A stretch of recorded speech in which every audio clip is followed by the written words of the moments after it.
নিম্ন আদালতের কোনো রকম ক্ষতি করবেন না। তারা আপনাদেরকে সেবা দেওয়ার চেষ্টা করছেন। কোনো অবস্থাতেই সুপ্রিম কোর্টের কোনো রকম কোনো ক্ষতি করবেন না।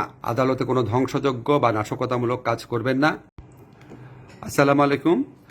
আমাদের ছাত্র জনতা, আপনারা যারা সুপ্রিম কোর্টে ঢুকেছেন, আপনাদের কাছে আমার আকুল অনুরোধ, আপনারা শান্তভাবে অবস্থান করেন। আপনারা যেই দাবিতে এখানে এসেছেন, যেই ক্ষোভ আপনারা এখানে এসেছেন, সেই দাবি অচিরেই পূর্ণ হচ্ছে বলে আমি খবর পেয়েছি। আপনারা শান্তভাবে অবস্থান করেন, কোনো সমস্যা নাই, কিন্তু কোনো অবস্থাতেই সুপ্রিম কোর্টের কোনো রকম কোনো ক্ষতি করবেন না। এখানে আমাদের জাতীয় জীবনের, আমাদের মানুষের মৌলিক অধিকার সংক্রান্ত অনেক অনেক গুরুত্বপূর্ণ দলিল আছে। এটা যদি কোনো রকম ধ্বংসযোগ্য করা হয়, এটা জাতির জীবনে অপূরণীয় ক্ষতি হবে, আমাদের ইমেজ নষ্ট হবে। আপনারা শান্তভাবে অবস্থান করেন। আপনারা যে এই দাবিতে এখানে এসেছেন, সেটা খুব দ্রুত পূরণ হবে বলে আমি খবর পেয়েছি। জাস্ট আপনারা অপেক্ষা করেন, কোনো রকম ধ্বংসযজ্ঞে জড়াবেন না, প্লিজ প্লিজ। আমি দেশের কিছু এলাকাতে নিম্ন আদালত অর্থাৎ জেলার যে আদালতগুলো আছে, কিছু এলাকাতে সেখানে ঘেরাও হয়েছে, এই ধরনের ডিস্টার্বিং খবর পেয়েছি।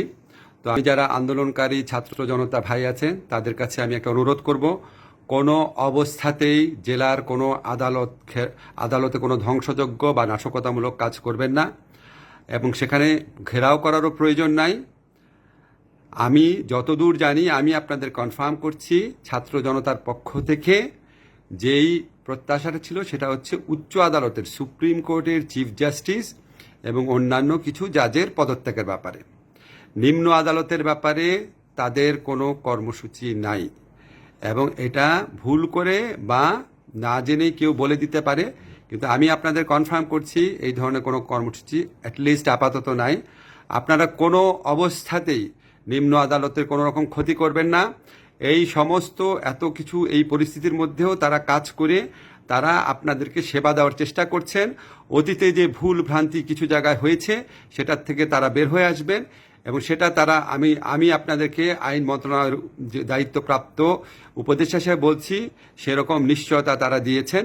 এবং আপনারা যে কোনো মূল্যে আমাদের এই আদালত ব্যবস্থাকে, নিম্ন আদালতে যারা বিচারক আছেন, তাদের নিরাপত্তার ব্যবস্থা করবেন, ভবনের নিরাপত্তার ব্যবস্থা করবেন। যারা উচ্ছৃঙ্খল জনতা আছে তাদেরকে বুঝিয়ে শান্ত করবেন। আপনারা প্লিজ আমার এই আহ্বান শুনবেন এবং সবাইকে এটা জানাবেন। ধন্যবাদ সবাইকে।